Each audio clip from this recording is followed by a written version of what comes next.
Hello and welcome to Device Squad, the podcast for the mobile enterprise from Propellix. And we are going to be recording live today from the AI World Conference and Expo in lovely downtown Boston, our fair city. We'll be joined by the rest of our Boston team, Adam, Scott, Gina, Alani, Carl, and John Kenefick. It's kind of weird to be covering AI in an audio format, but I'll do the best I can, and we'll try to show you what's new in AI. Device Squad, fighting crimes against enterprise mobility worldwide. Bad UI, frustrating user experiences, poorly conceived mobile strategies, we defeat them all.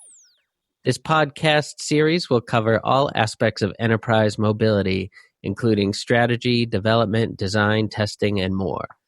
My name is Steve Brickman. I'm a mobile strategist and UX architect with Propellix. First, a brief history of the company. Founded in 2011, Propellix is a mobile strategy consultancy helping enterprises worldwide devise true mobile strategies and develop world-class mobile applications across all industry verticals. Propellix clients include large companies like Amway, Bright Horizons, Bank of Montreal, Dubai Airports, Family Dollar, DLL, Cintas, Merck, and many more.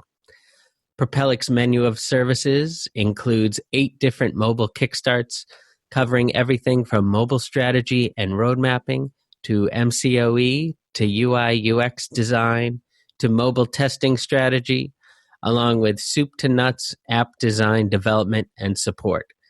Additionally, Propellix offers 3 homegrown enterprise mobile products. This looks good. Yeah. Looks very enterprisey, doesn't it? Just the layout, the names. I'm not seeing a lot of weird, futuristic AI things happening. Kind of booths, displays, tables. Cogentics. Practical AI. See, there you go. It's all about... I think that's what it is. AI is such a mystery to everybody. They're trying to convince people how it can be used. Semiconductor, energy laboratory. They're still in the phase. It's like augmented reality, right? They're still trying to convince people that it's useful. Veritone. Have you heard of any of these companies? No, but I know him. Oh, you do? Yeah. Oh, nice. Cobalt Speech and Language. Sapient Razorfish. And like I said earlier, Blue Cross Blue Shield. Yeah. CIO. Yeah. That's our work. Oh, here's all the Watson stuff.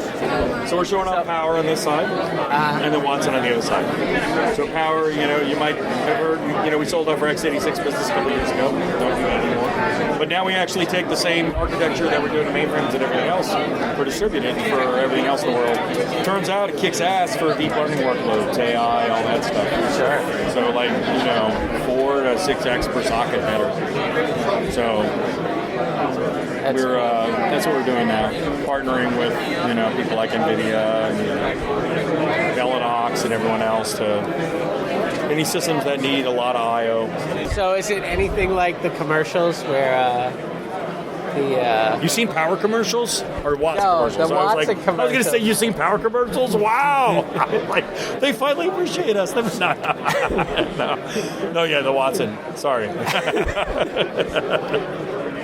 Lots of Watson commercials, and they're good. Yeah. And they're good. Yeah. They're good, yeah. Yeah. No, I mean... It's deceptive at all where, it's just this, device that just chimes in with a perfectly natural conversation. Here's the thing. I think IBM,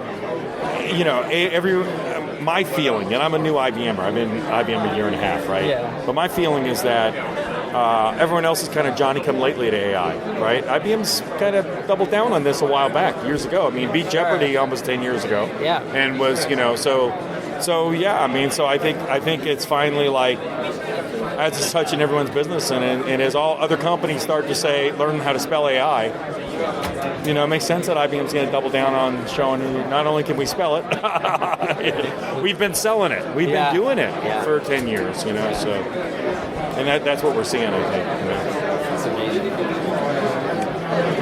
And is it all like neural network stuff? Or? Well, so I can't really speak to the Watson architecture. I can speak to our architecture on Power. Yeah. So what we're doing on Power is, of course, we're taking the best neural networks out there. So Caffe, TensorFlow, you name it. We're not picking sides, right? We're taking all of them, but we're optimizing them all for Power, right? We're optimizing them. So the thing is that those are highly parallel, architectures. Yeah. So they do really well on GPUs, but they don't spend their whole life on GPUs. They go back and forth, right? If you've got an operating system wrapped around it, and you've got some kind of workflow using them, you're going to go CPU to GPU, CPU to GPU. You're going back and forth, right? And when you do that, that's where Power does really well, because we've got like 5 to 6 times the pipe between CPU and GPU that they have.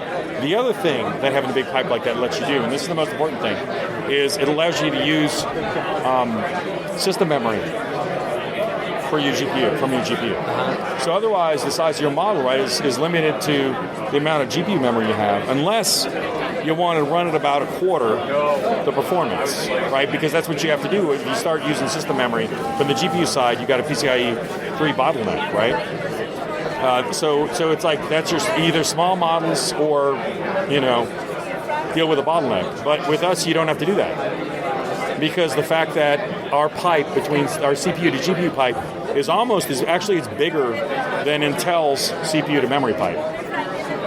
So there is no penalty, right? So that's a big thing for us. Do you have a specific partner use case that you can speak to? There's the massive one. So the biggest computer in the world, right? What's going to be the biggest computer in the world? Summit supercomputer for Coral. That's what they're doing.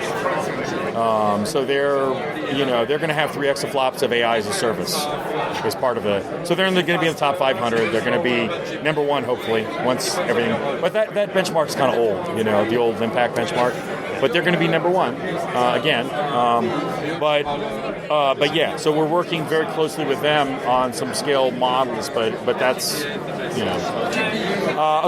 very large traditional electronics company that's doing AI at the next Olympics. They're going to do facial recognition. We can't use their name yet, but that's a model that they're doing on Power.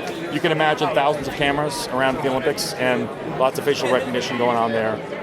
Come back to me then. A little bit later. We had our launch last week, and I was scrambling to get people to announce. And I got some of them that were able to do it anonymously, but not a whole lot that were able to jump up and say, because you got to realize this platform we launched last week. Now the Power 8, the version was around before that, right? So we have plenty of examples of that, but I'm just trying to find examples of people that are using Power 9. Sure. So they were early adopters that have already begun. That's why you can't actually buy one probably till like the second quarter, because we've sold so many of them right now. We're pre-sold. So our factory's churning them out as fast as possible, but they're all pre-sold right now. Thanks a lot. Mike Boros? Sure, yeah. Thank you. Thanks. And you're a developer, marketing? Marketing. Awesome. All right. Thanks a lot. All right, thanks a lot.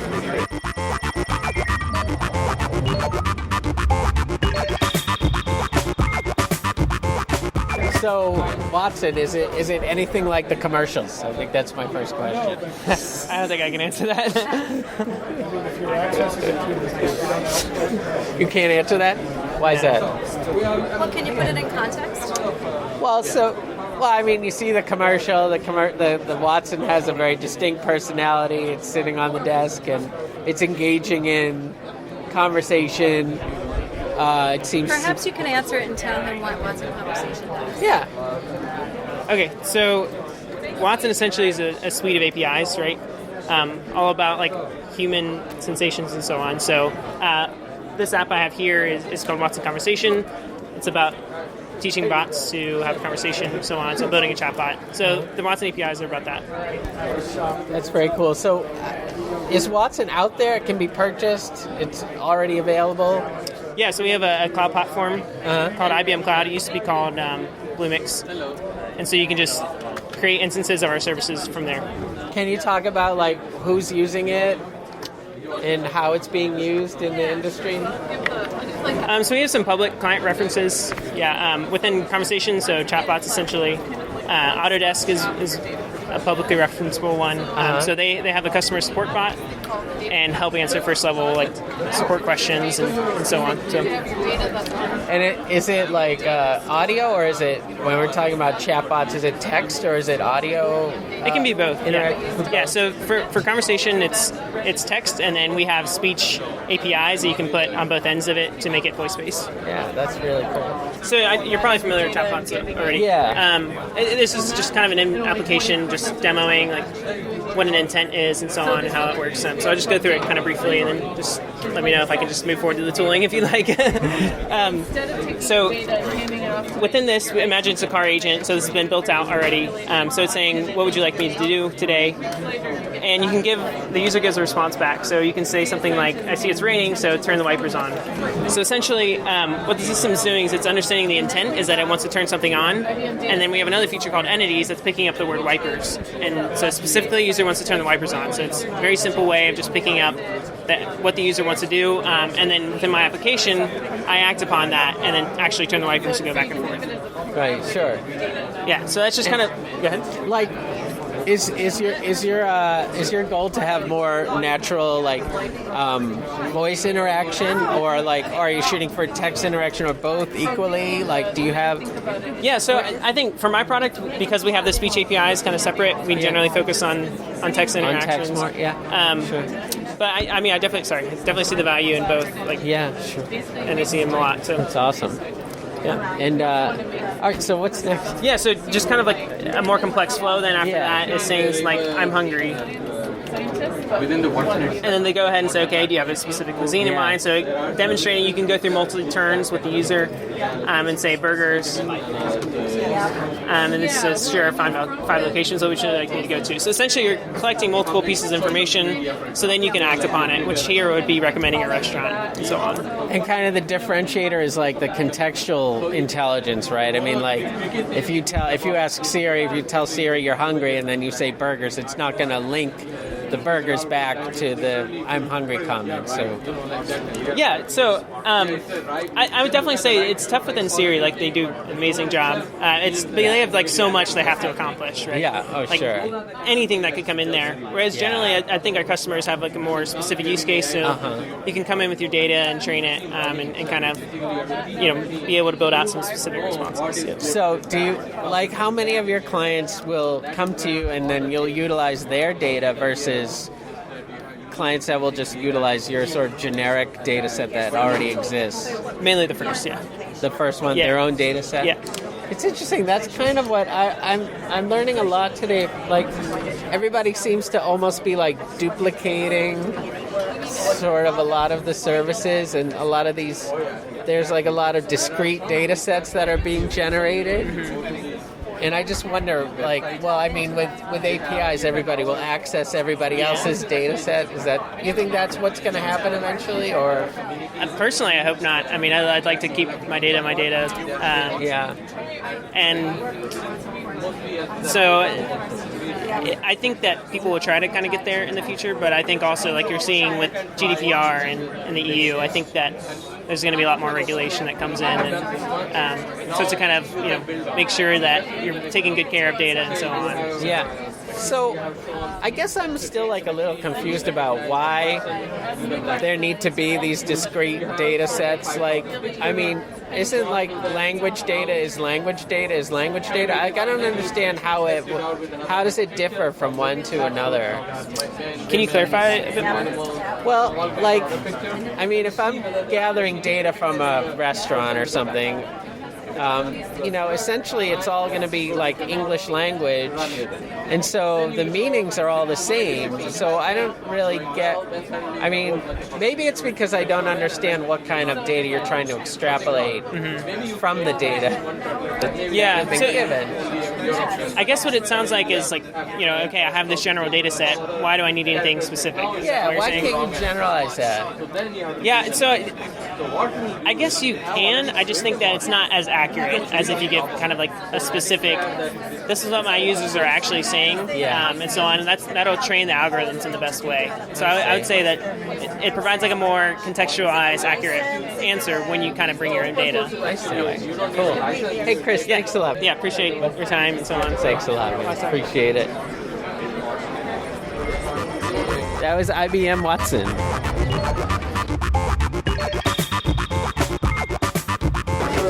All right, let's see this thing. Data robot, enabling the AI-driven enterprise. Someone's looking up a company, you want to go through. How you doing? What do you guys do? We're Dow Jones, and so we have a collection of content sources, 30,000 global news sources with a 30-year archive of data. So a lot of the archive data doesn't exist anywhere in the world at this time. So if you're looking for data to prove out a particular theory, we can provide you with that historical information. Then going forward, we can provide you with either delayed or real-time information on an ongoing basis if you want to continue to use news as a part of your application. It's fully tagged with our own proprietary metadata. We tag it with news, company symbols, news subjects. We cover 2,400 regions. It comes in 28 different languages. So it's really information if you require external information. I'm just recording for a podcast I do for my company. Oh, okay. New technology. Is that a recorder? Yeah. Oh, that's cool. That's You're neat. Eddie Kim? I'm Eddie Kim. Sales specialist. Okay, awesome. You need a picture, or should I It's all tell you a audio, little bit about my life, my family? Whatever you feel like doing. You want an autograph? You want a selfie with me, guys? Like I'm kind of famous. All right, well, have a good day, guys. Okay, take care. Take care. Take care. Jared Green at Dow Jones. I'm a customer solutions engineer. So what we do at Dow Jones is we've aggregated over the past 30-some years. We've aggregated the world's news as a premium data set. You've been around for a while. We've been a while. So we're obviously the publisher of the Wall Street Journal. We're on the stock market, but that's not our company anymore. We don't manage that label. A lot of people don't know that. Like when people said, when I told people I started working at Dow Jones, they're like, oh, you just hit the ticker, right? You make it go up and down. Like, no, S&P manage that. Anyway, so what we've done over the past year, actually, this product launched recently, is we've realized we've had this wealth of information that's driven our own business, our own B2B products, and now we wanted to take that data and deliver it to clients, ultimately. So we call it DNA, Data News Analytics, but the idea here is that with this data source, we can extract large amounts of content. So the data source is now probably around 1.5 billion articles, but now we can deliver that content through API, so millions of articles through an API, and allow clients to ingest in their own kind of data set. So the example you actually see in front of you is a data set that was extracted from our SQL style database in BigQuery, and then transformed to a Neo4j interface and database, and ultimately allows clients to interact via a few high-level questions as a proof of concept. So what is this showing us right now? Great question. So the high-level question of the query was, how were different companies affected by Hurricane 2017? The two nodes that probably jump out was three of them, really. Hurricane Irma, Hurricane Harvey, and Hurricane Maria down here. But you can kind of see the various companies. Obviously, the high level is going to be insurance companies. There's some health companies, so somewhere in there's CVS for people that got hurt. Do you all your own data, or do you go out wider? Yeah, great question. So this is all news data. That's the interesting part about this, because you see a lot of numbers there. You actually see losses. You see how much money was probably made as well. Every catastrophe that happens. There's bonds. You see catastrophe bonds that pop out. So it's an interesting part that this is literally just news data. There's a wealth of information here, and this was over just the past year, and we've refined the number of articles to a really minute amount. So it's 200K articles versus past year articles probably would have been around couple hundred million. So you click through on these? Yeah, exactly. So if I were to click through, if there's something interesting, we could talk about Heritage Insurance Holdings. So then maybe I click it, and we suddenly see all this information about Heritage. So we know Bruce Lucas is the CEO through one of the articles or a few articles. We see what their value was in Florida because of what happened. So we see catastrophe bonds from consumer goods and from the reinsurance program. So this is really interesting. If I was a Swiss Re, for instance, or another reinsurer, a large reinsurer, I can look at this data immediately and know how the web of what my competitors are talking about or who I should invest in the future. So Heritage Insurance lost lost $1.7 billion, or another company maybe lost $70 billion, maybe, so that's JetBlue because of all the airlines, I guess all the flights that they canceled. Another one that pops out, which is interesting because it doesn't really fit in the whole perspective of what's going on. I think JetBlue is interesting, but also Spirit Airlines. I believe JetBlue and Spirit both were flying people for free outside of Florida, so that was like announced, that was in the news. But everything else in here is mostly insurance companies and health companies. So it's interesting that these two pop out. Carnival Cruise Lines pops out too. So from a high level perspective, this is providing information around the news. We see news at Dow Jones, and this is how it's labeled in the data set as event data. So event data is kind of critical when you're providing some other means of data or analysis, because you need something that's a source of truth that actually creates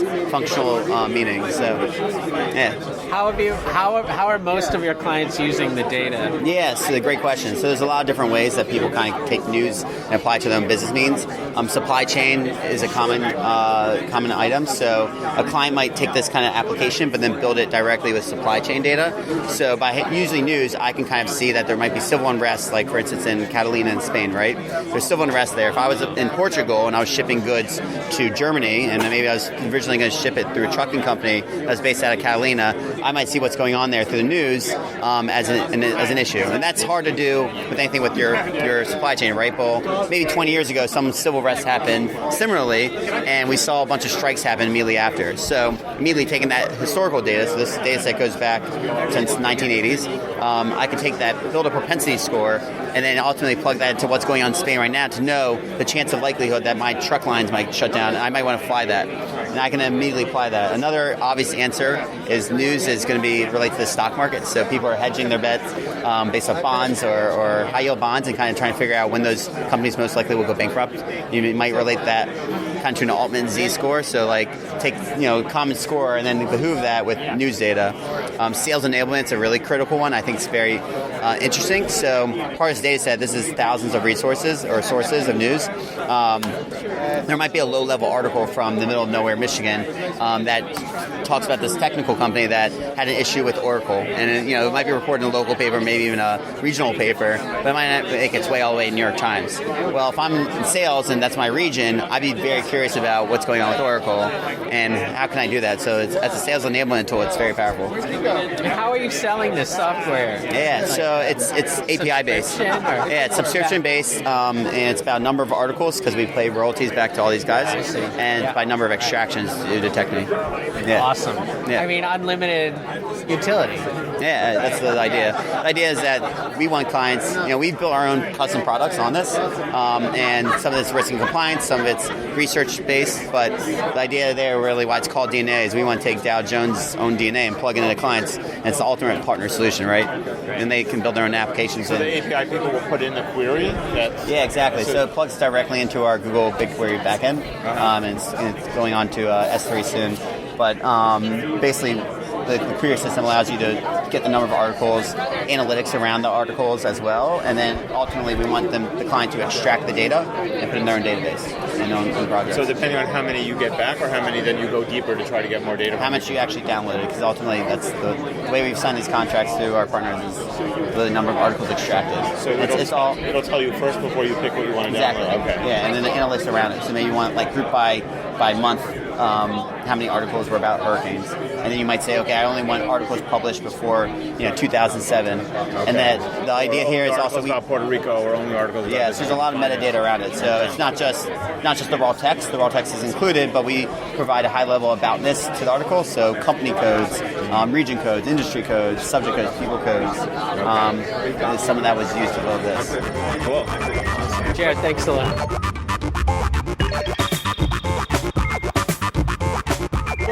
Research? Yeah, sure. Yeah. Come on down. Hey, I'm recording for a podcast. Oh, that's New awesome. Technology. That's awesome. So we're a strategic advisory firm. We focus on emerging technologies across a wide array of different areas. Obviously, for this event, we're looking at digital transformation of industry. So we'll cover everything from, IoT to blockchain to autonomous systems to artificial intelligence. But what we do is we write primary research on the topics, and then we also scout for companies developing disruptive technologies. So we'll typically profile, small startups, medium-sized companies, and then we'll write profiles on them that are then available via our member site. and then our clients have access to those companies. So our clients are typically Fortune 500 companies or Innovation 1000, and they might have interest in these companies as partners or suppliers or acquisition targets. So we really help bring the two together, and then also conduct, as I said, primary research across those given topic areas. So very interesting. Very cool. For sure. So kind of like Forrester, but with more engagement with the A big difference I would say is that we really look at things through science-based approach. All of our analysts are scientists and engineers by background and training, because when we're out scouting for companies developing disruptive technologies, we really want to make sure we can get under the hood and really determine whether or not we think this is going to be disruptive technology and help feed that back to our clients. And then I think the other part that sets us apart is the fact that we're doing the scouting of these companies as well. There aren't a lot of other companies that get out there, and this isn't going out and just scraping publicly available information. We're going and we're interviewing the CEOs, the executive teams of these companies, and we're going through an extensive interview process, looking at both the technology and the business makeup of the company, so that we can provide a full-rounded profile to our clients in terms of whether or not they might be interested in working with the company. Sure. So it's fun stuff. Sounds great. Yeah. Thanks a lot. Cool. Kevin, thanks a lot for Hey, nice talking to you guys. What's happening in AI? Any must-see booths yet? Well, we just really got started, like 15 minutes ago. Robots or anything? Little tiny wooden robots over there. Little wooden robots. Probably Thinking about IBM the Watson, IBM Power, which is But like very enterprise focused. right. Good. Yeah, you don't I think see we any. should see what's real in AI and what's Exactly. fake. Yeah. What actually could happen for some of our clients. Yeah. What's real? What's real? Like this kind of thing. Practical AI, a lot of that kind of language everywhere. Right. Enterprise AI is over there. There's like a whole enterprise AI. Dell EMC. Alana used to work there. You just mentioned that. Yeah, I mean, I'm not sure what they're doing in the AI space, but I know for a fact that they have all the storage devices and everything of that sort to support this space, so it's definitely something to look into. There's kind of an even mix of like hardware and software here. I think so. I think, I don't know, I think the layout of the company is just kind of interesting because you have a company like Dell, but then you have right next to it Forrester, which aren't really in the same space, but interesting to see what they're doing together, Yeah. A lot of this kind of stuff where it's like, what do they do? I don't know what they do based on what I'm reading here. The only thing they do is organizing information to drive measurable business outcomes. They organize data yearly. Hi. Hi. Sorry, you want to take a look at this? Sure. Knowledge engineering for chatbots. That's what's confusing. It doesn't say chatbot anywhere on there. Buzzwordy too. Knowledge engineering. Yeah. You engineer knowledge. They do it, man. Thank you. Enterprise ontology. Ontology. Hi. I've never used that word, ontology. What do you guys do? We are the ones who would structure your knowledge to make your chatbots or AI successful.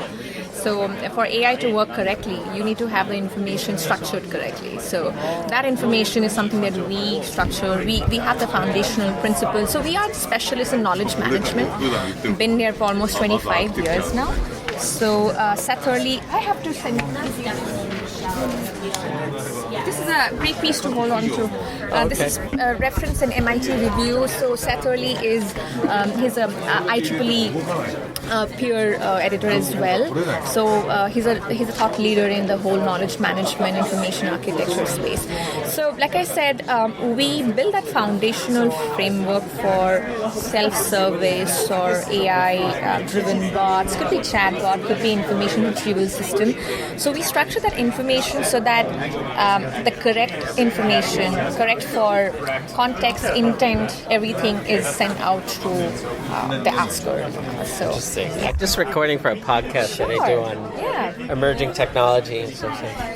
So yeah, I mean, if to put it very, in a layman's word, I would say we make bots smarter by making sure that information of the organization, the content or the data is structured correctly. I see. Yeah. Because you wouldn't have want to chat with a chatbot sending you wrong information or understanding your intent, right? So yeah, it's pretty much that. So you need to have that foundational principle of curating content. We have algorithms, we have tool sets that would bring it all together and make sure the foundation is correct. And your name is Lena? My name is Lena Medhi. I'm the business partner. Basically, I look after the whole business development and customer engagements. I do have my team members, but they are not here around right now. So there's AI built into your systems? No. So we build we help. So the first is your IA. There is no AI without IA. So your IA is first. That is your information architecture is first. That fuels your AI. So that is how you train your AI. So that's the first step. IA is the first step. Yeah. It's an integration. Yeah. So you can have any knowledge base? Yeah, I mean, it can be on SharePoint. Like SharePoint. And then this sits on top of a SharePoint. That's right. So curating it really for, like I said, intent, utterances, context, so a lot of that. So we have our experts who would find the intent, empathy mapping as well to understand, what's there, who's asking why, and what is the intent. Really build that in algorithms and then feeding into... and really the bot is not a big challenge. The challenge is the knowledge itself. Right. A lot of chatbots have failed because we were not able to really channel the right information out to customers, internal agents, could be many things. Do you have a use case that you can speak to? Yeah, so we have worked with Allstate Business Insurance. So we have implemented their, it's right at the back of this one. So we have implemented their internal personal lines agents bot. So we won this award, this one, the KM Realty Allstate Business Insurance Award for the chatbot called Abby, and it's Allstate Business Insurance Expert.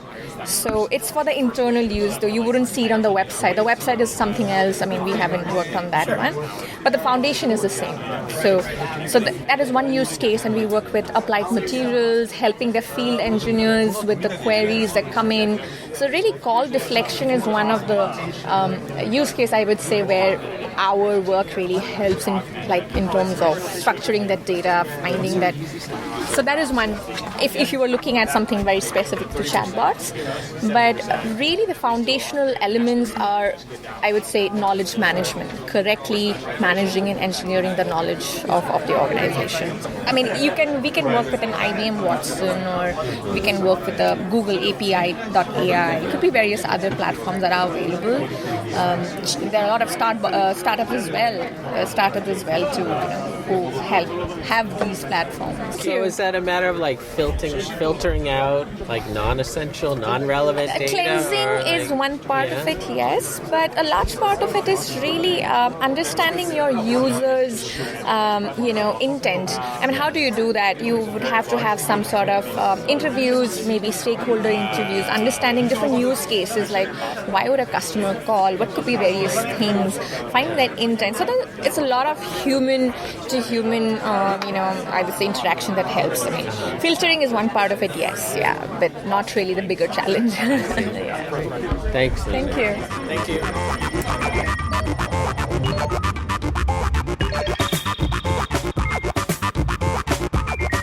You guys are iMerit? Yes, iMerit. Human Empowered Computing. All right, what do you guys do? What's your good idea? We developed a private crowd of employees, in-house employees, to become experts on annotating and labeling to create the training data for your model, so that the garbage in, garbage out issue is not a problem anymore, but you have high-quality training data so that your models are actually trained on good stuff. So there's a social mission. We're a for-profit company, but a social enterprise. So while we focus on helping our customers save money and get high quality data and grow our own business, our employees. Our sourcing model is unique. We're partnered with a nonprofit that helps marginalized young men and women who have made the decision to improve their situation in life, get jobs. So a lot of these folks, candidly might have grown up living below the poverty line in their families, went through high school, and then no one in the family ever had an office job. So they go through this training program at the nonprofit we're partnered with, and they get more robust skills on how to use computers, and we teach them really specialized skills on like how to tag cars in an image. You don't need to know everything, but if you know this one thing really well, the human brain today is like it was hunter-gatherer times. It's still a very good computer. We get these motivated people, and they come in and they become experts at all these different micro tasks. So you're talking about labeling as a way to like assist AI to identify image things in it. We call it AI-enabled services. It's kind of like a crowdsourcing effort? Yeah, it's like a blend of a traditional crowdsourcing and outsourcing model. So we partner with companies like Crowdflower and other large crowd platform companies, but it's a managed service, so more professionally managed with account managers, project managers, and a custom solution with a dedicated team. So unlike a crowd where there might be anonymous people, you might not get the same people every day. We have people come in for 8-hour shifts that are employees on salaries with benefits that will get better and better at your data and your task because they come in every day for the next 6 months and I'm working on X, Y, Z company's data. That's my elevator pitch. Yeah, it's great. Nate, did it make Floyd. sense? It does. Cool. It did make sense. Robert, and you do also audio tagging as well, or audio a lot of NLP work, audio, image, anything, and that's the biggest difference in our model is that all of our employees are full-time in-house employees. So there's so many projects we get from clients that have just really high security or confidentiality needs that they either are not legally allowed to or just don't want to send it to a general anonymous crowd because the risk is just too high. And the audio tagging, or labeling, is that like for like word recognition or? Yeah, it can be a number of different things. Sometimes we'll do like time tagging where a client will want to know, at what point, in the call was this said or was this talked about. Maybe we'll transcribe the call and just be doing, different subjects for different points of time. Or, it can be for any kind of device you might interact with, like a voice assistant, stuff like that. So it's not all about AI. Some of it is just about labeling for whatever the needs are. Correct. I would say the majority, though, right now of what we do is definitely under the AI umbrella.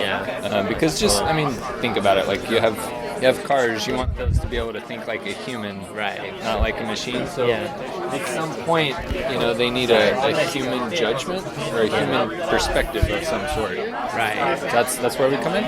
That's awesome. Thank you. And your name? Robert Freire. Thanks so much. Pleasure meeting you. Great. I feel like, I'm not trying to toot our own horn, but because of the social piece, like, it's a good thing to write about.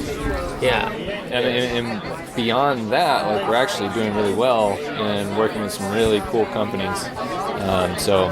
Well, it's certainly a great niche, and it's really interesting to see how this problem is being addressed in different ways. It'd be a good topic. Cool. Thanks a lot. Yeah, of course. Have a good one.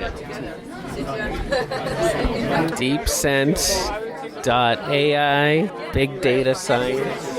We apply artificial intelligence to business solutions, developing the best AI model for your company. Good. How are you doing? Good. Thanks for stopping by. Can I tell you a little bit about the company? Sure. How about the name? Sorry, about the name? The name of the company. Indico. Actually, do you want to know why we have that name? It's on the shirt. Indico, machine learning model actually came up with that name. We were started out of a dorm room, and my co-founders basically scraped and took the top 100 financial firms performing on the market and generated the most statistically successful machine learning company or tech company, and it spit out Indico. Yeah. Really? But what we do, we exist to basically help our clients and it basically train accurate machine learning models with less data. So making more out of your data, basically. And the way that we do this is we use this approach called transfer learning right here. So 1/1000th of the data required, you can deploy it 10 times faster, and the knowledge. Thank you. And 90% reduction in operating costs. So we've got two areas of use cases. One is augmenting existing workflows, so like people in the back office, things like that. And the other one is people come to us with, hey, I've got a bunch of PDFs. I know there's signal in here. Help me find the signal. So we're really good at data discovery. So this is a data discovery tool I'm going to show you. Is everyone here familiar with net neutrality? And what's going on in net neutrality? So essentially, we've taken 8,000 of the FTC comments from their website, the net neutrality comments. We've scrubbed it, taken out the duplicates, and we've taken out the curse words. Which was a substantial portion of the data set. And we've put the data through our data discovery tool, and as you can see here, there's clusters appearing. So what you're not going to see in this demo is Slater and I spend an hour clicking around through these clusters, trying to find different themes. So the themes that we actually were able to pull out, there are 5 different themes, and you're going to see them happen right now. So utility, the notion that the internet is now utility, it's like water, and these are the comments that are actually being circled with the lasso. So he selects them and it's being incorporated into the model and it's being labeled as utility. So we're watching a model being trained right now, essentially. The next one is the internet, keeping it free and open, how net neutrality essentially and the relationship with the monopoly. We also have specific Ajit Pai comments. You can see this part of the map lights up. And if you're familiar, he has this big Reese's cup that he talks about a bunch, I believe. And typing that in, we have targeted clusters over here. So he selects that. He doesn't select the last one, doesn't want to include that in our training data. He presses apply, and we're going to actually see the model kind of assign different categories right before our eyes. So this is our data discovery tool, kind of finding unique themes that you might not have noticed before. And this is our data labeling tool. So say you wanted to approach the problem from a different angle, involve subject matter experts, and have them label your data. So this is a way for you to easily outsource that, so you can easily share, and then it'll notify you when they're done labeling. There's different kinds of label types, so classification, single label, multiple labels. We also have annotation, so giving us a PDF and highlighting different sections of the PDF in relation to different themes. So it really can be customized to whatever type of data that you're labeling. And this applies to text and image data. So the next screen, start labeling, and this is the actual labeling interface. So he's labeled, you can see high, medium, low. Question 2 out of 3. And then you export it, and you can then take that and then plug it into our custom collections, which will then train a pretty accurate model for you. Any questions? Reactions? Pretty cool stuff. Pretty cool? Yeah. So was this like your main product, this labeling software? Yeah, so we actually started off as a machine learning API shop, so a developer tool. And 3 years ago, or first 3 years, that was kind of our life, is this developer tool. And then since then, we've taken all of the technology that we've built and we're bringing it to enterprise, because we found that that's where we can really actually make an impact. And developers don't pay for things. I have a friend at Merle who's a senior scientist over there who works with neural networks and stuff, and I'm seeing that the idea of labeling data is so huge right now to prepare the data. Is he looking for work? He just signed with Google, actually. Oh my gosh, sure. Those salaries are very hard to compete with. He sounds like he'd be perfect at our place then. Right? I think he would. Yeah. He's a great dude. But this would be an interesting subject for a podcast, just do these. Because there's another labeling company over here. Flower, I think. Yeah. They do data. They only do data labeling, I think. But I think the difference is there are a lot of companies that provide the manpower. I think they provide them. Two of them down. One down. Yeah, I saw their marketing reading material and I was like, wait, is that us? Oh, no. Yeah, right. But yeah, so they supply the manpower. We just supply the software. So you'll have to find your own manpower. That would be the difference, I would say. But no, the new data labeling thing is really hot right now because without data, you can't really use machine learning. Yeah. And I think everyone's starting to be like, oh, we got to use machine learning. And now they're stepping back and be like, oh, wait, but first we need data. Yeah. Would any client ever pay for something like that? Like, at least it should be something you can relate to. Yeah. I can't relate that back to any what our clients have a lot of information on and what they would like to label. It seems like I could read through all the comments faster than I could label. Right. Yeah. Right. Maybe. Yeah. I don't know. Adam has made an excellent marketing point about the last booth. Or I'm just a downer. That the use case was just way off. FCC website comments. That's what it was. I was even having trouble. I got what they were doing, but I didn't really get the what the topic was that they were filtering the data and labeling for. All right. Well, what's interesting is it's kind of like what my friend does at Crimson Hexagon, where they scour social media for certain keywords, and then they'll spit out information about your product for you based on how it's being perceived on social media. That kind of makes sense. Yeah. Do you want to see Yeah, what is this? Sure. So this one's already pulled up. So this is Algo. It's a work bot, so it helps answer business questions. So we get your data, we put it in. Sometimes it takes between 30 and 90 days for the team, and then you'll be able to answer questions. It answers it for you. You can have a conversation. It even pulls up a chart. We're at 7 Fortune 500 companies, Walmart, Best Buy, Sony, Paramount, Warner Brothers. So you can ask different questions. It does the work for you. It saves you time. Like, what can you ask? So it has to be something that's already a company that we're with. Was all around sort of, and this is not a bot kind of. So it's not a bot. Analytics, and so let's just say you wanted to ask. Into that. There's a bot that you can. Let's say you wanted to ask that question. What are my sales versus shipments? Okay. What are my sales versus shipments? And the reason why then it'll answer this chart. Because we were just in that session. I mean, obviously, this is instead of creating a chart that says sales versus shipments. Yeah, and it should answer questions too, depending on how specific it is. When I saw your presentation, I was just so our big thing is we've only been here for a year, so we're trying to get the name out there that it's a work bot. We coined that term. This is Algo. We're on Twitter. I'm a little confused about what this product does. So you enter in the data, and then it's sort of just a way of reconfiguring data. So it's good for forecasting too, logistics, that kind of stuff.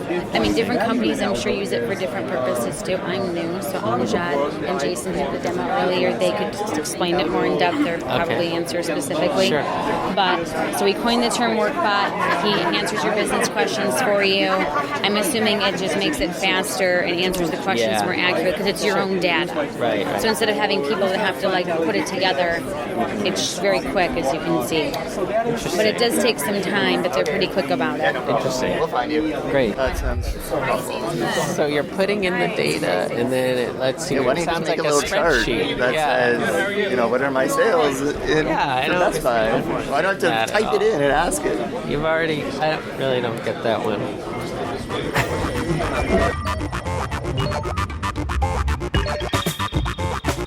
This is big. This is I think what I would get into if it was Affectiva. How are you? Good.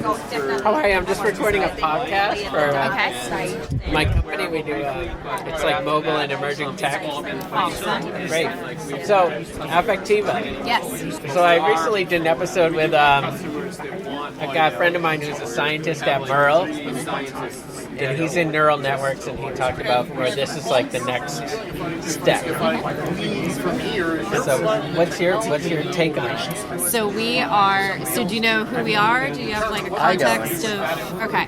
So we're an emotion recognition technology company. So we actually, if you played with our demo, you'll see that we identify the landmarks on the face, and if those landmarks move, and then we'll map those facial expressions to emotions. And then you through our products, SDKs, APIs, we can help technology understand human emotions. So you can see how this applies to companies like automotive, like what's the in-cab experience of a fully autonomous car inside the cab. social robotics, how people are interacting with conversational interfaces. So when you say emotion enable an app, what is that? How do you do that? It means if you're playing with an app and if you're enjoying it, you're happy, and you have one experience. If you're frustrated or if you're confused, this is how you use So the does app. it take your picture without you knowing it? It does not take your... Well, all of our technology is opt-in. So it's using the camera. You know that it's using the camera. It asks permission. It asks permission, yep. And it's all... I mean, our data is all anonymized. It's aggregate. We don't save it. Like, there's no reason for us to do it. It's all happening real time on device. So are there apps that you have it built in already that are already using yours? Apps, I'm not off the top of my head. We have a lot of different use cases. The biggest of which is market research. So like Kantar Miller Brown uses our tech for testing ads. So did someone like an ad? Did they not? Instead of like physically saying, yes, I like that ad, like they laughed, and it eliminates that step. So that's kind of the idea. I mean, there's a lot of different, there's just tons of different verticals and apps, and we have one in healthcare that's using our SDK to identify like suicide prevention. So people are expressing emotion this way, and this is how you maybe head that off.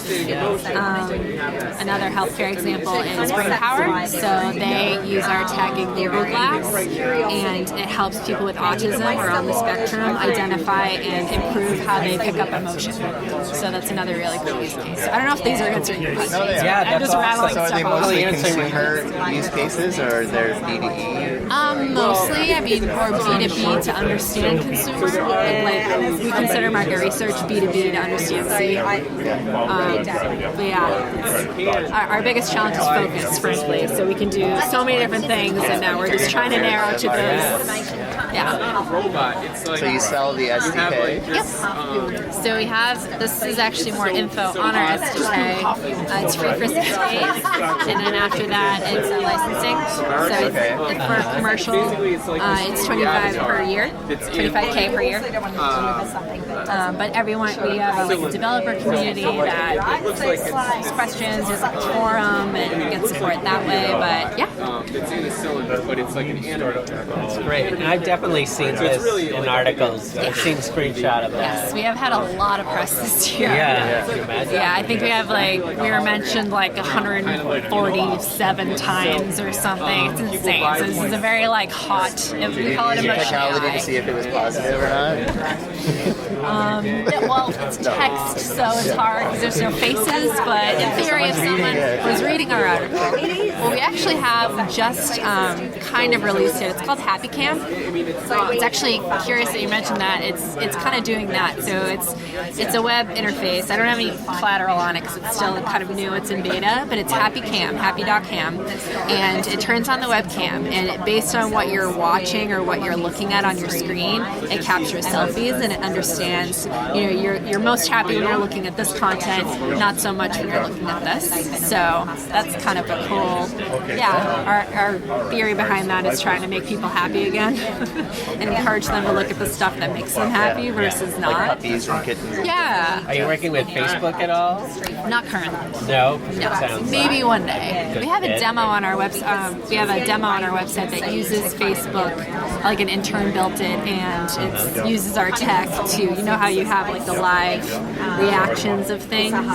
It uses our tech to automatically, if you're smiling at it, it creates a thumbs up or a heart. I think it's on our experience it page on our website, so you can play around with that. But even just to show what's going to be on your feed, in terms of your emotion. Yeah, I mean, if you could eliminate that one click of, I like that, how much cooler would that be? How much faster you would be able to consume content. So like things more fast. Yep. Good, how are you? Yeah. Ashley, thank you very much. Very nice to meet you. So Precision is a platform. There's two aspects, two focus. One is human behavior automation. So technology emerged from the Department of Defense that can automate human behavior, which is not, it's very difficult with techniques like deep learning and machine learning. And the other aspect of our platform is medical diagnostics. So we've kind of streamlined and automated the process going from medical images to creating a medical diagnostics product that clinicians can use in the clinic. So automate human behavior. What does that mean? How does So it's based on, automating human behaviour is quite complex, and we only focus on the more complex behaviour where you can require human reasoning and intelligence. It's really hard to extract that from just looking at patterns of behaviour in data using machine learning or deep learning.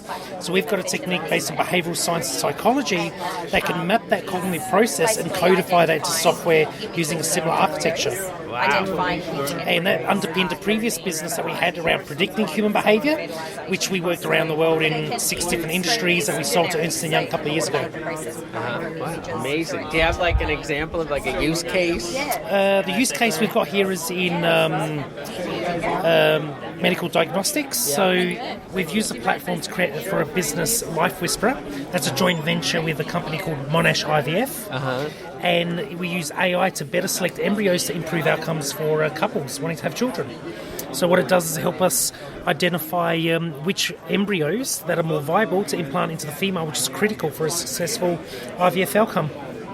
So this is not related to automating human behavior. It isn't. So we launched in February. So we're trying to focus in financial services and still looking for that first joint venture. So we don't consult with the platform or license it out. We joint venture with companies that have a significant problem internally, but that problem needs to be industry-wide, and we create a global product. So this Life Whisperer product has a market potential of $42 billion. So that's a better, value proposition for businesses wanting to work with us. So what would be a use case for automating human behavior? It could be back office tasks. So for example, when we were acquired by Ernst & Young, our guys' productivity dropped by 30%. They were doing a lot of administrative tasks like travel, expense sheets, CRM entries. All of those tasks do require human involvement because it requires reasoning intelligence, but that can easily be automated using this type of platform. John, thanks a lot. Thank you very much. Appreciate it. We're looking at universal robots. Scott, what do you think about this? That is pretty cool, Steve. That's pretty cool. It's hard to describe. We're looking at the kind of robot you might see on like an auto assembly plant or something, but it's pretty, just the size of a coffee table. Tiny. I guess that's the differentiator, is the size. Sure, it's impressive. I'd say it's a 5-axis arm. Plugs into a regular wall power supply. So we'll all have home robots that make our breakfast in a la like modern times and so forth. Let's hope so. It's amazing how small that is.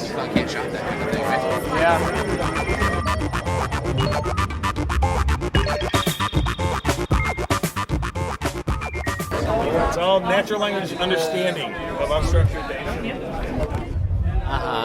So, did you get that? Here, I'll hang on to it while you... Yeah, one more time. Okay. Go ahead. So, it's called cognitive computing. But it's having the ability to go into unstructured data and understanding the meaning of words and context. So if I use the example of the words stock and apple, and I said I have 10,000 apples in stock, right? I'm talking about produce. But if I said I bought 10,000 shares of stock in Apple, I'm talking about financial services. Having the ability to understand those words in a contextually correct way is at the core or the base of the solution. How exactly is it? Because I've been talking a lot with people who are doing data labeling and things like that. Data labeling is, most of the technologies I've seen, data labeling is a manual effort. Right, exactly. Then you jump into keywords, and you use a technology that looks for keywords or maybe combinations of terms, and then they tag it because those terms exist, but they may not be contextually correct. In my example of apples in stock and stock in apple, a keyword engine will look at that as meaning the same thing. Right. So then you get the machine learning, and to train the algorithms which version of the words are being talked about, you need very large training sets that consistently represent the data, right, to train the algorithms. The challenge there is it's very difficult to find data sets to do the training large enough to get it really good. Right. Now, if you had training sets that represented the data the way you want it to consistently, then that's a great technology for that approach. Now, what we do is we have a combination of linguistics and a language ontology. So it doesn't need to be trained. From day one, it understands words contextually correct. Okay. Now, the applications for that are in pharmaceutical, life sciences, banking, oil and gas, media and publishing. They're across many, many industries. So there's a couple of businesses here who are news sources that are using, articles that are out there as a way to train AI. So does your stuff kind of make that unnecessary, or? Correct. Yeah, the training is not required. Yeah. I was talking to a guy who came by earlier, and he's trying to build a solution to understand internal chat conversations, internal employee conversations. And he said that the proof of concept is 6 months. And I said, why so long? And he said, because we have to collect all the training data first. And we have to train all the algorithms first. And his question to me is, how long would it take for you guys to get a proof of concept up and rolling? And I said, a couple weeks. Yeah. It's just a matter of installing the software. And then indexing the data, the content. Yeah, our biggest part of an initial deployment is understanding the use case. So we're understanding the outcome they're looking for, and then deploying the software and then indexing their data. And then we start tagging it automatically from the beginning. So we don't need that big training effort. Right, I see. Amazing. And that's the kind of like the Achilles heel of machine learning that people don't want to talk about. the time effort of training, finding the data. Finding the data. Like putting junk food into a small child, whatever you feed it is what it's going to have that biased outcome. Yeah. Right. If I feed Natalie sugar, which I do, my 6-year-old, you're going to get bad outcome. If you feed it a multitude of things, you're going to have a more rounded, learning. So do you think that, ultimately all these systems will pull from the same data sources and we'll just have, a massive data source? Because it seems kind of odd that we would have all these, discrete data sources when we're all talking about, the English language. I think what will happen is the companies will meet in the middle. Yeah. And there's some banks I'm talking with right now, and they have a senior VP of AI, or actually 2 senior VPs of AI. One focuses on machine learning, and one focuses on natural language understanding. And I'm having conversation with both, and they both openly admit they kind of need to come together. Because machine learning is the best application for some things. Natural language understanding is the best for other. But then many of them are kind of somewhere in the middle. They use a little bit of both. And that's, I think, where ultimately will be. A little bit of both. Thanks a lot, Brian. You're welcome. Appreciate it. Nice talking with you.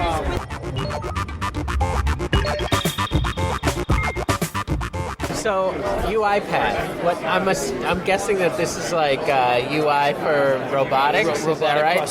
Well, I was just over at the robotics booth over there, and he had a tablet, and the UI was pretty bad. Just looking at it, because I'm a UX guy, and so is that specific? So what you find unique about us is we allow you to create an automated workflow, okay, with a drag and drop interface. Yeah, so you would love it. That was drag and drop. So you're a .NET guy, you're going to love this. We have over 300 pre-programmed functions that you can drag and drop to create that workflow. Anything if you want to click an OK button or fill in a text box. Again, all that functionality, you just do a keyword search, the options come up, you drag and drop that into your workflow, you create your automated workflow. Now, how do you get your stuff, what robots will your stuff work with? We're software-based, right? So we're deployed, across the network. Are you able to, generalize it to work with a wide range of robots, or how does that work? So when you say work with robots, what do you mean? So maybe I'm misunderstanding what you guys do. What do you guys build? So we build a software that allows you guys to automate processes that are on the computer. So everything is software related. Oh, okay, all right. Yeah. So step 1 is software. There's no R2D2. Right. Step 2. Okay. Step 2 is we provide the complete platform, including the ability to scale. It allows you to take processes and begin the efforts to create automations. Cool. Yeah. So, like, what kind of tasks would you automate? Got, like, some use cases? Sure. So I think what's playing on the screen right now is a pretty good example of one of the more robust use cases. So I start with an Excel spreadsheet with a couple lines and takes that information. It's like a name, last name, and email. And it goes into the terminal application and goes through and finds some information there. Then goes into Salesforce, checks if that email is tied to an account already. If it doesn't, it'll create that account. Then it goes into SAP and another application called Expense, or like the Expense application within SAP, and basically takes information from all of that and fills out this templated Word document with the correct information, and then sends an email with that Word document as an attachment. This is really interesting. So my company is Propellix. We do mobile strategy for large enterprises, but a lot of times we'll do things like we'll redesign their software to be more usable. No matter what it is. Six Sigma stuff. Yeah. So there are times when we're unable to streamline stuff because our clients actually wind up doing a lot of this a lot of the time, going from one site to another site, cutting and pasting data, and just totally inefficient processes. And I can see where this would be maybe a good Band-Aid, where if we can't streamline it, we can at least do this. Yeah, absolutely. Yeah, that's cool. How long you guys been around? So we kind of boomed in two years ago, give or take. Before that, we were a company called Deskover, and building SDK libraries for other automation companies. Then we realized we can just do this ourselves. Yeah. So the right path was born. And are you you have a Mac iOS version? So we don't. We're completely Windows. All Windows. Okay. So if you have a Mac, you have to be through Parallels and running Microsoft. All right, Alessio, thanks a lot. No problem. Really appreciate it. Thanks.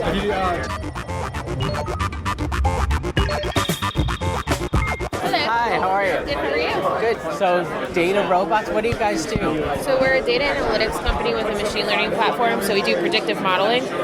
So basically, if you have a historical data set, something you're looking to predict, you upload it into the software, give it its prediction, press the start button, and in minutes you'll have 40 to 50 models for your prediction. Do you have a use case example that you can give me? Do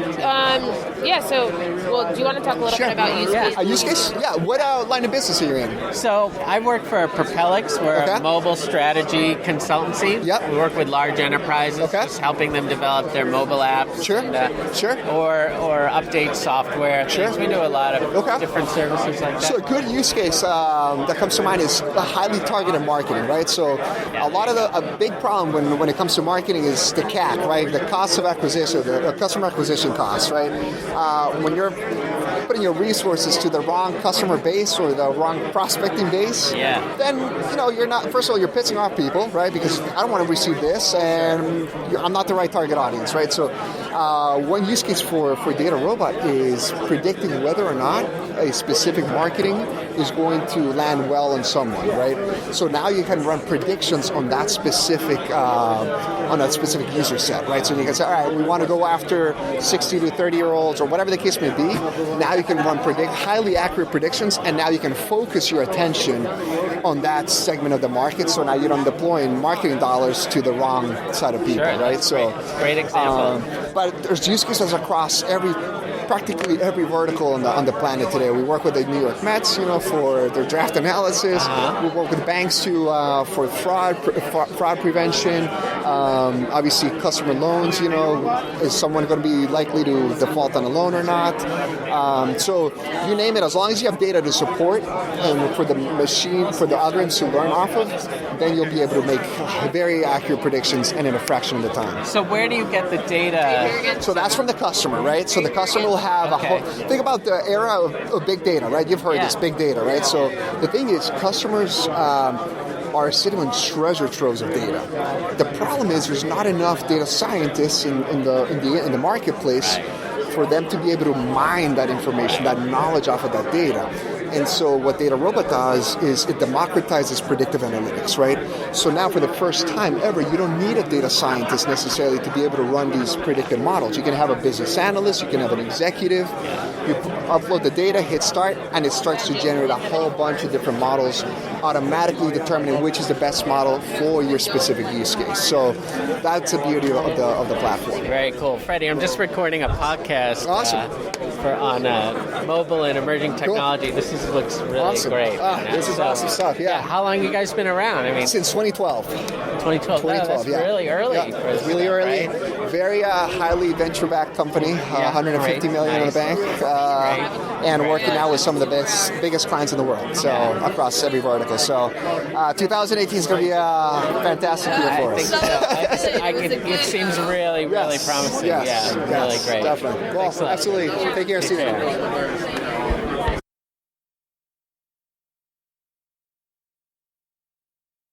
VoiceBase, what do you guys do? So VoiceBase is a speech analytics for the cloud company. We have our own neural network-based speech engine. And what we do is we take spoken information, whether it's an enterprise call center, whether it's a conferencing company, whether it's a video provider, and we take that and via RESTful API, we transcribe spoken information from speech to text, and then we pull out keyword analytics, we spot keywords, and then additionally on top of that, we do some machine learning and artificial intelligence where we actually auto-detect events that are happening. So, for example, was this call a hot lead? Was the agent following script? Is the customer upset? Is this customer going to leave my business? We can provide near real-time event detection for those events. So it's all about interpreting the customer's data? Yeah. Okay. Yeah. So are you also building up your own stores of data? So, great question. Mostly all the models that we built are customer-centric and they're customized for that customer, but we do have some general-purpose models. Yeah. The main one being it's called PCI, detection and redaction, and that's where we identify spoken information of credit card information, and we zap that out of not only the recording, but the transcript as well. So a lot of insurance companies and financial institutions, they're required to store transcripts and the recordings, but compliantly, where that credit card information is not being stored. Interesting. Yeah, it's amazing. I mean, the trends around here, it's all about analyzing data and identifying data so that it becomes useful for AI engines and so forth. And it sounds like everybody is their own discrete analysis. Yeah. When really they should all be together, right? And that's what's really great about the new API ecosystem is that you can do that, right? Yeah. There's other companies on the floor here that use VoiceBase, and you might not ever know it because they just white label the speech engine and they put their own. So most of the companies that we power, they do their own machine learning. They just use our engine to power that. Right. So it's a fun space to be in. Yeah, it's really exciting stuff. JP, thanks so much. Thank you. I really appreciate it. Take my card. Yeah, it'd be great. Thank you.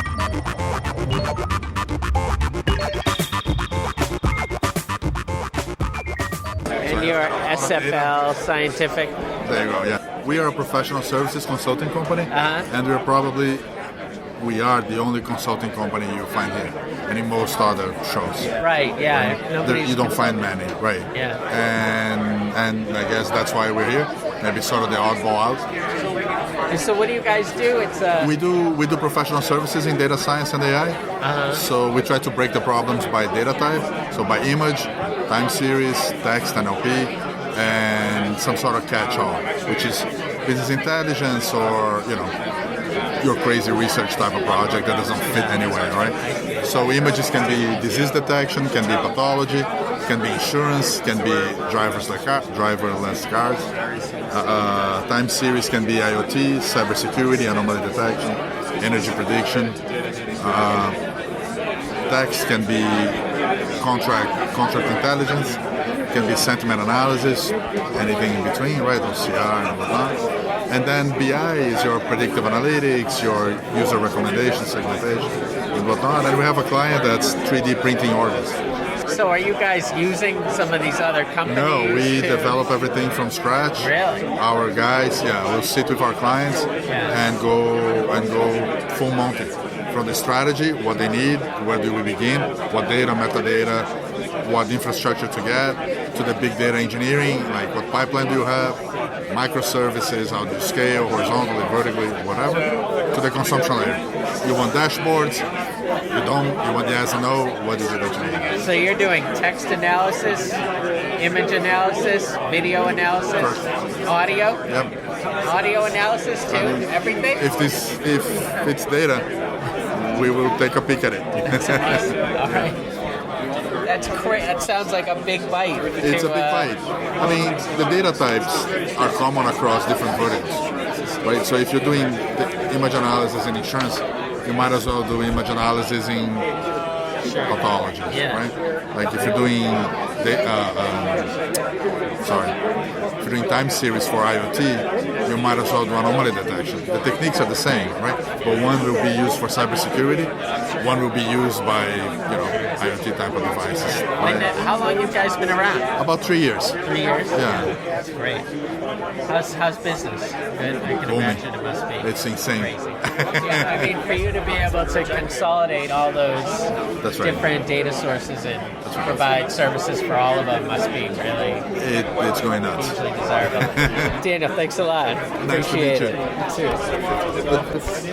it. They'll do like one thing. These other booths, so they're like, we analyze audio. We label. These guys, SFL, they're like, we'll do anything. We'll do audio analysis. We'll do like image analysis, video analysis. And they built it all in-house, he said. Really? I'm like, are you using these other guys' products? He's like, no, we built it all ourselves. Like, okay, wait, so you're like 6 of these other companies. It's crazy. I don't know. So how do you deal with algorithm bias? They weren't done 20 years ago. Yeah, I don't know. I don't know. I don't have an answer to that. Adam? Well, I think the thing is the algorithm bias is one of the things that they're looking for, and that's why they have these discrete data sets, because there is that bias. Because I asked the guy at IBM, why don't we just have a massive data set that everybody can pull from? And he said that they get more accurate results if they just drill down to one client's data set.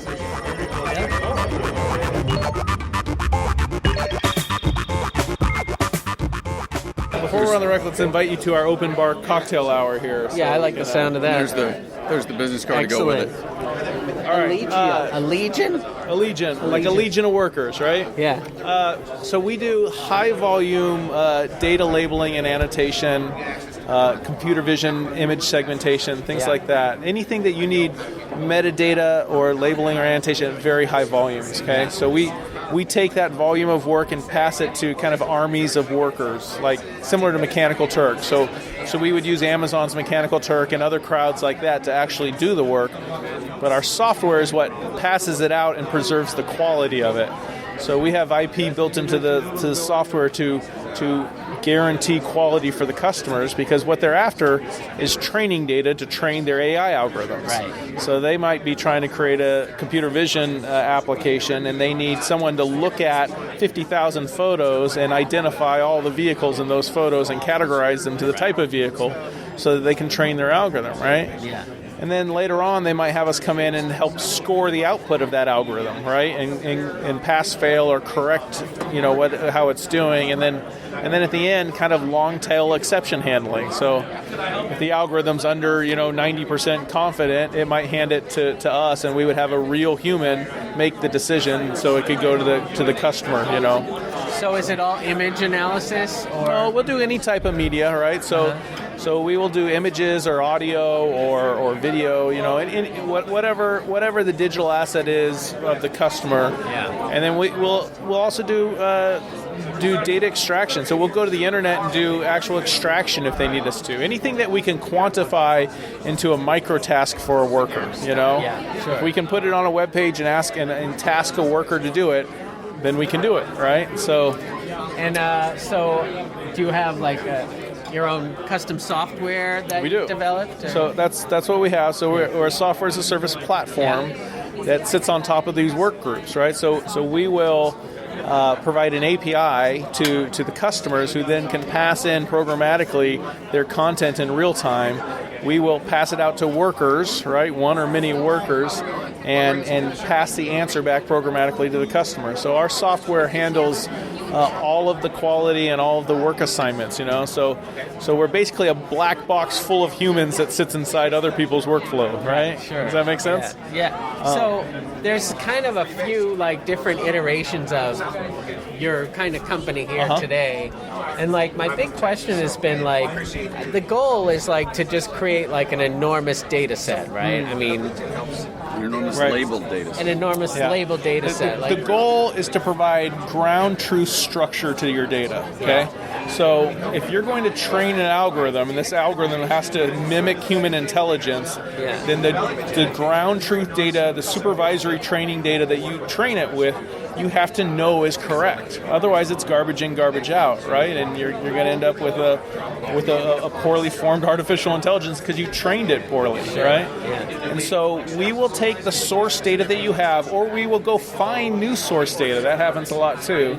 And we will guarantee the quality of that data and append the structure that needs to be there, right? Is that what you see as your differentiator? Yeah, our differentiator is probably our flexibility. Okay, we can make our platform and our worker population adapt to the structure that you require within your content, right? So a lot of our competitors will have a very fixed kind of taxonomy and structure in which you have to interact with, and then you have to adapt to your own application. We will take the requirements of your application, and we can mold our crowd tasks to absolutely just return back the data in the structure that you require. Use your own taxonomy, use your own labeling structure, and things like that. So we're very flexible. And the other thing that we will differentiate is we wrap all of our services, all of our products in a service that we deliver to you. So you don't have to become crowdsourcing experts. You don't have to become data labeling experts if you don't want. If all you really need is structured data to train your algorithm, we will take on the onus of quality and just be the pain pill for that, right? And that's really kind of where we excel. I see. But I feel like we're in this early period in the evolution of this technology, because the goal is just to create one massive data set of all information. It sounds like right now everybody's kind of creating these little discrete sets of data for each client. People have their data fiefdoms, right? I mean, you have the companies like Google and things like that are trying to create these giant open data sets, right? Where they're learning and making money on people's utility of these giant open data platforms out there. But a lot of these companies, some of our biggest customers are financial services companies and defense contractors and communication, who their data is very private. And so data that facets of their data or nuances that will help in their decision making, they keep very private, right? And so they're not on the train of just one big open data mart out there. They want to build a very specific tool for a very specific purpose for their industry, right? So we can do it both ways. We have workers that are public anonymous workers, where it doesn't matter who sees the data because it's public data, but we also will deal with very sensitive data where the workers have to sign NDAs and work from secure terminals and things like that. It depends on what the customer and their requirements are. Thank you. It's a great explanation. It's been bugging me all day. Yeah, there you go. Thanks a lot. All right. Thanks a lot. Great. You guys want to say anything for the podcast about your experience here at AI World? Oh, I had a great experience, Steve. I got... Ooh, what's that? I didn't get that. I got this awesome thermos. What? That's a thermos? Thermos cup. Oh, I need a thermos cup. And look at this. A spinner? Yeah. Nice. I did some gotta work. grab one of these thermos cups. Where's Elite? Look at what I got. Back corner. Look at this. A little cam cover? It's a little cam cover. Hey, see, I wouldn't mind that, You know how many times I've joined Zoom meetings and the camera just pops up in my face? That's a good point. It throws me off. That's an excellent use case. Excellent use case, Lon. You can close it and then use it when ready. I just slide it over. These guys they're saying that it's not actually a cover though. that it's actually gonna like take the video feed and send it to these guys. Oh, expert system. That would be an expert move. This is what that would be.